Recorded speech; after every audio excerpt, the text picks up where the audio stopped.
Dengue আক্রান্ত হয়ে গেল ২৪ ঘন্টায় আরও ৩ জনের মৃত্যু হয়েছে। হাসপাতালে ভর্তি হয়েছে ৩৬৩ জন। এ নিয়ে চলতি বছর জানুয়ারি থেকে এখন পর্যন্ত দেশে ডেঙ্গুতে ১৩০ জনের মৃত্যু হয়েছে, আর আক্রান্ত হয়েছে ৩৩,০০০-এর বেশি মানুষের। গেল ২৪ ঘন্টায় ডেঙ্গু আক্রান্ত হয়ে হাসপাতালে ভর্তি রোগীর মধ্যে বরিশাল বিভাগে ৮৮ জন, চট্টগ্রামে ৫০ জন, ঢাকা বিভাগে ৭০ জন, খুলনা বিভাগে ১৬ জন, ময়মনসিংহ বিভাগে ১০ জন, রাজশাহীতে ১৬ জন এবং সিলেটে ১ জন। ঢাকা ছাড়া অন্যান্য সব জেলায় সিটি কর্পোরেশন এলাকার বাইরের আক্রান্ত হয়েছে সব রোগী।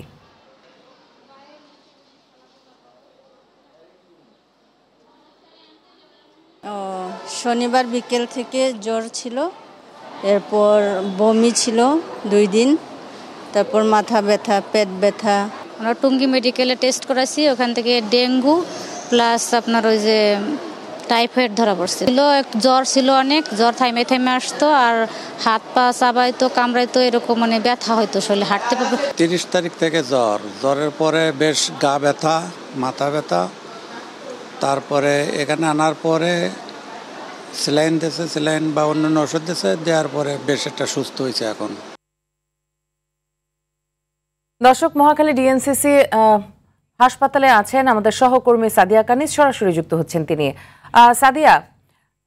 সাদিয়া, ডেঙ্গু রোগের প্রকোপ কেমন দেখছেন এবং সেখানকার চিকিৎসা ব্যবস্থা সম্পর্কে কি বলছেন রোগীরা?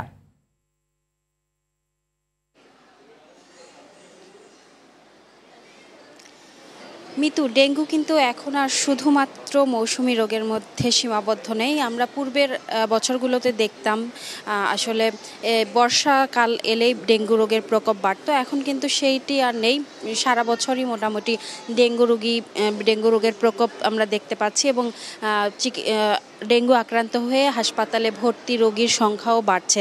আপনাকে যদি একটু জানিয়ে রাখি, গেল ২৪ ঘন্টায় আসলে ৩৬৩ জন বিভিন্ন হাসপাতালে ভর্তি হয়েছে। এর মধ্যে কিন্তু ঢাকার ২ সিটি কর্পোরেশন মিলিয়ে ১১২ জন রোগী হাসপাতালে ভর্তি হয়েছে। তো সে এই সংখ্যায় বলে দিচ্ছে যে আসলে কি পরিমাণ ডেঙ্গুতে আক্রান্ত হচ্ছে রোগীরা। আর আপনি জানেন গেল ২৪ ঘন্টায় ৩ জনের মৃত্যু হয়েছে, তো মৃত্যুর হারও কিন্তু আস্তে আস্তে বাড়ছে। আমরা দেখেছি এবার বেশ অনেকগুলো রোগী মৃত্যুবরণ করেছে। তো আসলে চিকিৎসকরা যারা আছেন তারা কিন্তু বলছেন যে যথাসময়ে যদি চিকিৎসা সেবা নেওয়া যায় বা চিকিৎসকের পরামর্শ নেওয়া যায়, সেক্ষেত্রে কিন্তু মৃত্যুর হারটিকে কমিয়ে আনা সম্ভব। আর যারা রোগী আছেন তারাও কিন্তু সুস্থ হয়ে ঘরে ফিরতে পারেন। তবে রোগীরা অনেক ক্ষেত্রেই আসলে হাসপাতালে ভর্তি করাতে দেরি করে, সেই কারণেই কিন্তু রোগীর অবস্থা আস্তে আস্তে খারাপ হয়। আর এই যে হাসপাতালটিতে আমি আছি, এই হাসপাতালে বেশ কয়েকজন শিশু আসলে ডেঙ্গু রোগে আক্রান্ত হয়ে হাসপাতালে ভর্তি হয়েছেন। এবং আপনাকে একটু জানিয়ে রাখি যে আসলে শিশু এবং বয়স্ক যারা আছেন তারাই কিন্তু বেশি কষ্ট ভোগ করছেন এই রোগে।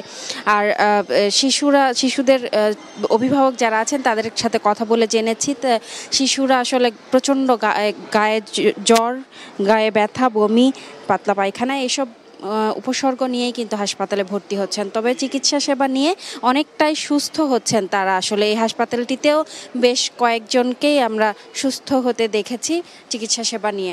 কেউ ১ সপ্তাহের জ্বর, কেউ ৫ দিনের জ্বর, এরকম জ্বর নিয়েই কিন্তু এই হাসপাতালটিতে এসেছেন। তো মিতু, ডিএনসিসি হাসপাতাল থেকে ডেঙ্গু রোগীদের এই ছিল আমার কাছে সর্বশেষ। পরবর্তী সংবাদে আপডেট জানাবো। সাদিয়া, অসংখ্য ধন্যবাদ আপনাকে আমাদের সাথে যুক্ত হওয়ার জন্য।